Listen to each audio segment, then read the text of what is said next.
రొట్టెల పండగ, ప్రథమ ఫలముల పండగ, పెంతెకొస్తు పండగ, స్వర్గదూతల పండగ, ప్రాయశ్చిత్త దినము, గుడారముల పండగ. ఈ పండగలన్నీ దేవుడు యూదుల కొరకు ఆచరించడానికి నిర్ణయించాడు. ఎందుకు?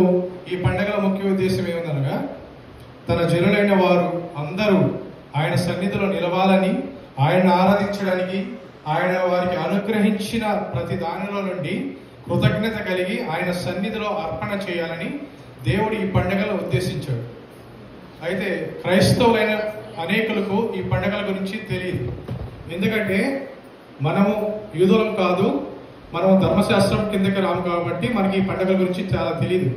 కాకపోతే పాత నిబంధనలో 7 పండుగలు ఏదో ఒక రీతిలో యేసుక్రీస్తు యొక్క జీవితము, పరిచర్య, మరణము, రెండవ రాకడ సంబంధించిన పునరుత్థానం, రెండవ రాకడ సంబంధించిన విషయం గురించి, పునరుత్థానం గురించి మనకి తెలియజేస్తుంది. ఇవన్నీ ఈ పండుగలు అనేవి ఆయన రాకడ సంబంధించినవి, ఒక ఛాయగా మాత్రం మనకి కనిపిస్తున్నవి. ఈ పండుగలు జరుపుకుపోయినా వాటి యొక్క ప్రాముఖ్యతను మనము గ్రహించాలి, తెలుసుకోవాలి. ఎందుకంటే మన ఆత్మీయ జీవితం బలపడి మనం ఆయన సన్నిధిలో ఎదగడానికి ఎంతగానో మనకి ఉపయోగపడతాయి. పాత నిబంధనలో క్రొత్త నిబంధన అనేది గుప్తమైనది. అంటే గుప్తమైన అంటే దాగి ఉన్నదని. కొత్త నిబంధనలో పాత నిబంధన నెరవేర్చబడింది. ఇప్పుడు పాత నిబంధన అనేది ప్రవచనం అయితే, కొత్త నిబంధన నెరవేర్పు అనమాట. ఇప్పుడు నేను ఈ తీసుకున్న పండుగల్లో పస్కా పండుగ నేను బోధించడానికి తీసుకున్నాను. పస్కా అంటే పాసోవర్, అంటే దాటిపోవటం. దేని గురించి? దేనిని దాటిపోవాలా? ఇజ్రాయెల్ ప్రజలు 430 సంవత్సరాల పాటు ఐగుప్తులో బానిసలుగా ఉన్నారు.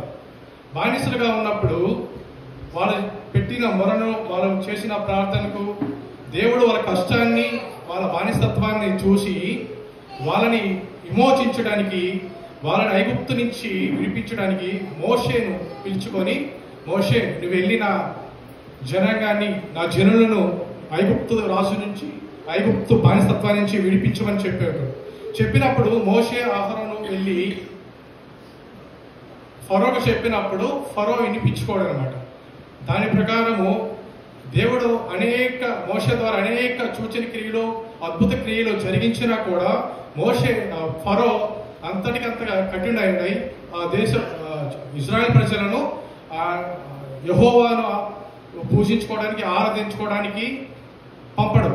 ఆ సమయంలో దేవుడు 9 తెగుళ్ళు రప్పిస్తాడు. 9 తెగుళ్ళు రప్పించినప్పుడు ఫరో అంతకంత కఠినై ఇజ్రాయెల్ ప్రజలను పంపించాడు. చివరి తెగులు, 10వ తెగుల ముందు దేవుడు మోషే అహరోనును పిలిచి ఒక క్రమం చెప్తాడనమాట. ఏంటి? మీకు సంవత్సరంలో ఇది మొదటి నెల నిషాన్ మాసము. ఈ నిషాన్ మాసంలో 10వ రోజు మీరు ఒక గొర్రె పిల్లను చూసుకోవాలి. చూసుకొని దాన్ని 4 రోజుల పాటు మీరు పరీక్షించాలి. దాంట్లో ఎటువంటి కళంకమైనను, ఏదైనా దోషమైనను ఉన్నదేమని మనం చూసుకోవాలి. ఫస్ట్ అసలు ఈ పస్కా పండుగ మనం ఏ సంవత్సరంలో జరిగిందని మనం చూసుకుంటే, మనకి ఇప్పుడు ఇజ్రాయెల్ ప్రజలు ఐగుప్తులో 430 సంవత్సరాలు బానిసలుగా ఉన్నారు. అక్కడి నుంచి వెళ్ళిన 480 సంవత్సరాలకి సొలొమోను మొదటి దేవాలయం కడతాడు.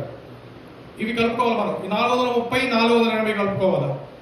ఎప్పుడు? మన లెక్క ప్రకారము క్రీస్తు పూర్వం 966 సంవత్సరంలో సొలొమోను దేవాలయం కట్టాడు.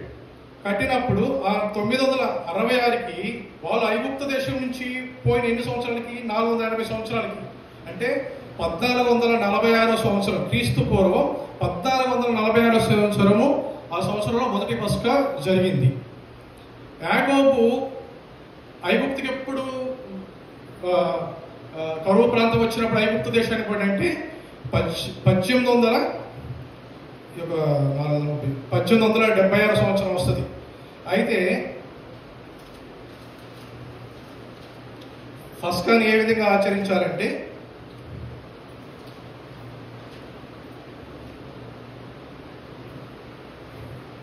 మీరు దశమి నాడు తమ తమ కుటుంబముల చొప్పున గొర్రె పిల్లనైనా మేక పిల్లనైనా తీసుకోవాలను. ఆ పిల్లను తినటకు ఒక కుటుంబం చాలకపోయిన ఎడల వాడి పొరుగు వారిని తమ లెక్క చొప్పున దాన్ని తీసుకుని వలను. నిర్దోషి అయిన ఏడాది మగపిల్లను తీసుకోవాలి. ఈ నెల 14వ దినం వరకు దాన్ని మీరు ఉంచుకోవాలండి. దానిలో ఏదైనా మచ్చ కానీ కలంకం కానీ ఏమైనా ఉందా కానీ పరీక్షించుకోవాలి. తర్వాత ఇశ్రాయేల్ సమాజం వారందరూ తమ తమ కుటుంబంలోకి సాయంకాలం ముందు దాన్ని చంపి దాని రక్తం కొంచెం తీసుకొని వారు ఉంటున్న ఇండ్ల ద్వారబంధంలో 2 నిలువు కమ్ముల మీద అడ్డ కొమ్మ మీద రాసుకోవాలి.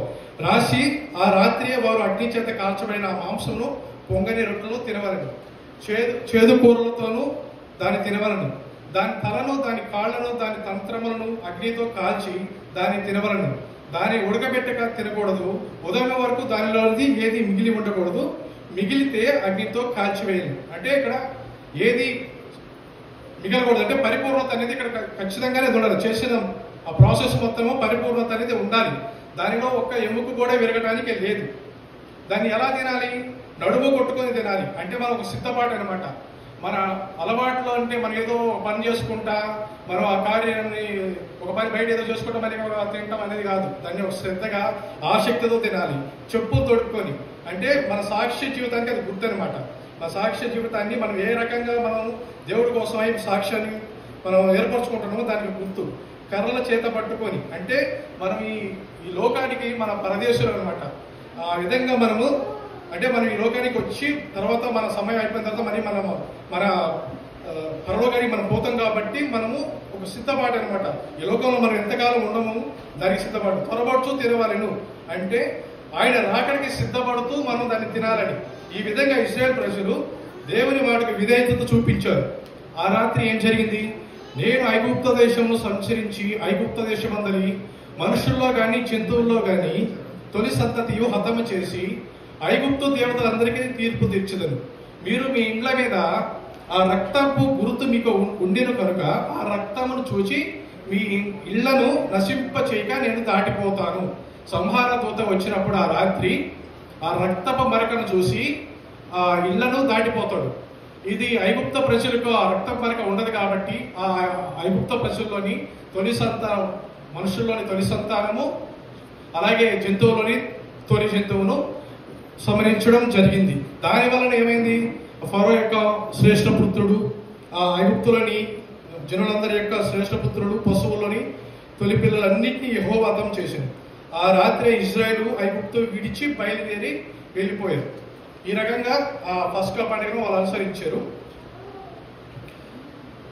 ఇక్కడ ఇది ఏంటంటే ఇది ఒక ఛాయ అనమాట. యేసుక్రీస్తుకి ఒక ఛాయ, రాబోచున్న వానికి ఇది ఒక గుర్తు అనమాట. ఆ విధంగా దేవుడు ఈ రక్షణ కార్యాన్ని తలిచాడు. గొర్రెపిల్లను ఎందుకు ఎంచుకోవాలంటే గొర్రెపిల్ల అమాయకంగా ఉంటుంది, సాత్వికంగా ఉంటుంది, దీనత్వం ఉంటుంది, ఎవరికి ఏ హాని చేయదు, ఎదురించదు, మనందరికీ లోబడుతుంది. అయితే ఇప్పుడు ఆ నెరవేర్పు అనేది యేసుక్రీస్తు నిజమైన పస్కా పశువు అన్నమాట. అయితే సర్వలోకానికి పాప క్షమాపణ నిమిత్తము ఇటువంటి పాపం ఎరుగని యేసుక్రీస్తును పస్కా బలిగా దేవుడు తీసుకున్నాడు. యజ్ఞ పశువుగా దేవుడు జగత్ పునాది వేయక ముందే యజ్ఞ పశువుగా దేవుడు సిద్ధపరిచాడు. పస్కా పండుగ రోజు యూదులు ఎప్పుడు ప్రతి సంవత్సరం పస్కా పండుగ జరిగినప్పుడు వారు ఎక్కడున్నా సరే ప్రతి సంవత్సరము యెరూషలేంకి వెళ్తారు. అయితే ఇజ్రాయెల్ దేశానికి వెళ్తారు. అయితే యేసుక్రీస్తు కూడా ఇప్పుడు పస్కా పండుగను ఆచరించేటప్పుడు గొర్రె పిల్లని ఏ రోజైతే మొదటి నెలలో 10వ తారీఖు అయితే దశమి నాడు సిద్ధపరచుకున్నారో అదేవిధంగా పస్కాకి 4 రోజుల ముందు యేసుక్రీస్తు యెరూషలేంకి వస్తాడు. యెరూషలేంకి వచ్చినప్పుడు ఏది మట్టల ఆదివారం రోజు వస్తారు. హోసన్నా అని మనం అనుకుంటాం కదా, అది మట్టల ఆదివారం. వచ్చినప్పుడు యేసుక్రీస్తు 4 రోజులు ఆయన ఆలయంలో ఉంటాడు. ఆయన పరీక్షిస్తారు. 4 రోజుల పాటు పరిసయ్యులు, సద్దుకయ్యులు వీళ్ళందరూ పరీక్షిస్తారు. ఆయనలో ఎటువంటి దోషారోపణ చేసి ఆయన చంపడానికి ప్రయత్నిస్తారు. అయితే ప్రజలు వాళ్ళ మీద తిరుగుబాటు చేస్తారని వాళ్ళు దానిని ఎప్పుడే కాదు తర్వాత చేద్దామని నిర్ణయించుకుంటారు. అయితే అక్కడ దేవుడి నిర్ణయం ఉంది కాబట్టి ఆయన కుమారుడు పశువుగా వధించబడాలి కాబట్టి ఆ కార్యాన్ని వాళ్ళు ఆపలేకపోయారు. ఈ లోక పాపమును మోసుకొని పోవు దేవుని గొర్రెపిల్ల పరిపూర్ణతకు గుర్తని యోహాను జ్ఞాపకం చేస్తున్నాడు. యోహాను 1:29లో యోహాను చెప్తాడు అనమాట. ఇశ్రాయేల్ ప్రజలు ఎన్నిసార్లు పస్కా పండుగ ఆచరించినను యేసుక్రీస్తే నిజమైన నిజమైన పస్కా పశువు, శిలువపై బలియాగం అసలైన అర్థాన్ని చూడబోతుంది. గొర్రెపిల్ల ఎముకలు విరగడం గురించి నిషేధం ఉంది కదా, అక్కడ అది ప్రవచనం అన్నమాట. యేసును ముందుగా గుర్తుగా చూపిస్తుంది. యేసుక్రీస్తుకి ఆ రెండో వైపులో ఉన్న ఇద్దరికి ఎముకలు విరగొడతారు. కానీ యేసుక్రీస్తుని ఎముకలను విరగొట్టడానికి ముందు ఆయన చూసినప్పుడు ఆయన చనిపోయి ఉంటాడు. ఆయన ఎముకలో ఒకటి కూడా విరగదా అని చెప్పిన లేఖనం నెరవేరుస్తుంది. గొర్రెపిల్ల రక్తము ఇజ్రాయెల్ కాపాడినట్లు ఆయన రక్తం చేత కడగబడిన ప్రతి వ్యక్తి మరణము దాటి జీవంలోకి ప్రవేశిస్తాడు. ఇప్పుడు ఇజ్రాయెల్ ప్రజల్ని ఆ ద్వార కంబముల మీద ఉన్న రక్తం ఏ విధంగా అయితే కాపాడిందో, అదే విధంగా యేసుక్రీస్తు రక్తంలో కడగబడిన మన యొక్క ప్రతి ఒక్కరిని మరణము దాటించి జీవంలోకి ప్రవేశిస్తాడు. మరణం అంటే రెండో మరణం, ఆత్మీయ మరణం, దానిలోకి దాటిస్తాడు. ఇప్పుడు పాత నిబంధన ప్రకారం పస్కా బలి ఛాయలు, యేసుక్రీస్తు కొత్త నిబంధనలో నిజస్వరూపం అన్నమాట. ఇప్పుడు భూమి ఎందు కానీ ఆకాశం ఎందులోనే కానీ దృశ్యమైనవి అదృశ్యమైనవి సర్వము ఆయనే సృజించాడు. అన్నిటికంటే ముందు ఉన్నవాడు ఆయనే సమస్తమునకు ఆధారభూతుడు. ఇప్పుడు ఆ పాత నిబంధనలు ఏవైతే జరిగినాయో అవన్నీ ఒక ఛాయకి, అంటే రాబో వాడికి ఒక గుర్తుగా దేవుడు సిద్ధపరిచాడు. ఇప్పుడు దేవుడు ఇజ్రాయెల్ ప్రజలను కూడా ఆ రాత్రి ఐగుప్తంలో నుండి తీసుకుని వచ్చాడు. అదేవిధంగా మనల్ని చీకట్లో నుంచి వెలుగులోనికి యేసుక్రీస్తు తీసుకొచ్చాడు.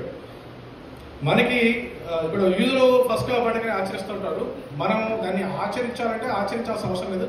కాకపోతే మనం ఆ యేసుక్రీస్తు చేసిన యొక్క ప్రాణత్యాగాన్ని, శిలువపై చేసిన బలియాగాన్ని మనం స్మరించుకుంటూ మన జీవితాల్లో మనము పాటించాలన్నమాట. మనకి గుడ్ ఫ్రైడేనే పస్కా పండుగ.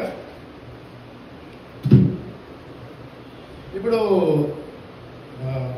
గొర్రెపిల్లను వాళ్ళు 4 రోజులు పరీక్షించారు కదా, ఎటువంటి దోషము, ఎటువంటి కలెక్షన్, అది అంగవైకల్యం ఏమీ లేదన్నారు కదా.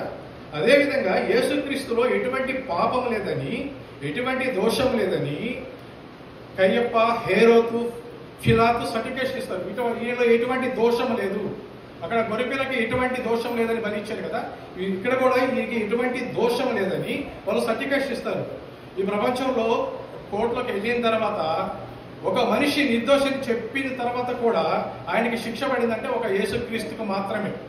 శిలువ రక్తమును ఆశ్రయించిన వారు మాత్రమే మరణం నుండి జీవనకు తప్పించబడతారు.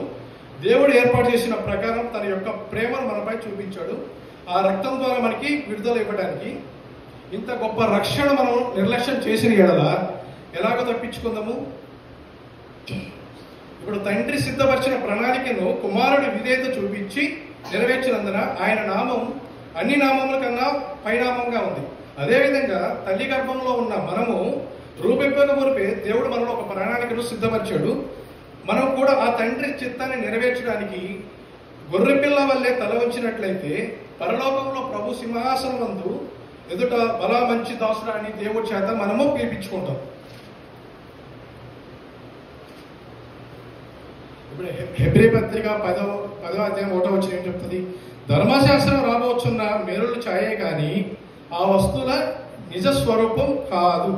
యేసుక్రీస్తు ధర్మశాస్త్రమును నెరవేర్చడానికి వచ్చాడు, కొట్టివేయడానికి అయితే రాలేదు.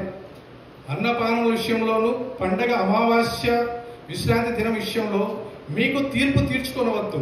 తీర్పు తీర్చే అవకాశం ఎవరికి ఇవ్వద్దు. ఇవి రాబో వాటి ఛాయే కానీ నిజ స్వరూపం క్రీస్తులో ఉన్నదనమాట. యేసుక్రీస్తు చివరిగా పస్కా ఆచరించేటప్పుడు ఇజ్రాయెల్ ప్రజలు ఆచరించినట్లు పస్కాను ఆచరించలేదు. ఇజ్రాయెల్ ప్రజలు ఏం చేస్తారు? గొర్రె యొక్క మాంసం తింటారు. కానీ ఇక్కడ యేసుక్రీస్తు ఏం చేశారు?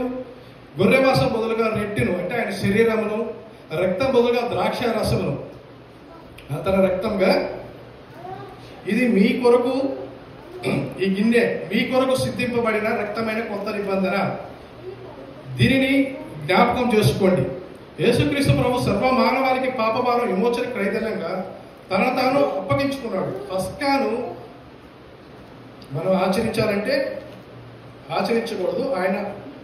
ఆయన ఏ విధంగా అయితే మన పాపములను క్షమించాడో, ఏ విధంగా మన దోషములను క్షమించాడో, ఏ విధంగా మన కొరకు ఈ ప్రాణం పెట్టాడో, దాని గురించి అనుక్షణం మనం తెలుసుకుంటూ ఆయన కొరకు మనం బ్రతకాలా. యేసుక్రీస్తు మన కొరకు చేసిన పుణ్య బలియాగాన్ని జ్ఞాపకం చేసుకోవాలి. ఏ రీతిగా నీవు నేను పాపం నుండి బయటకు వచ్చామో, శాపం నుండి బయటకు వచ్చామో, నిత్య నరకాగ్ని నుండి బయటకు వచ్చామో, క్రీస్తు యేసునందు ఏ విధమైన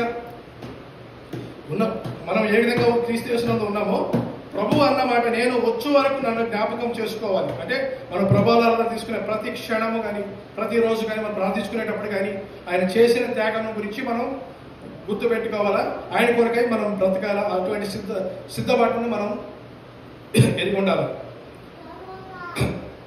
ఇప్పుడు యేసుక్రీస్తు శిలువపై బలియాగం అయ్యేటప్పుడు యెషయా ప్రవక్త 53వ అధ్యాయంలో చెప్తాడు, అతడు దౌర్జన్యం నొందిను, బాధింపబడినను అతడు నోరు తెరవలేదు. వదక తేబడి గొర్రె పిల్లయు బొచ్చు కత్తిరించవని ఎదుట గొర్రె ఏ విధంగా మౌనంగా ఉంటుందో అతడు కూడా ఆ విధంగా నోరు తెరవలేదు.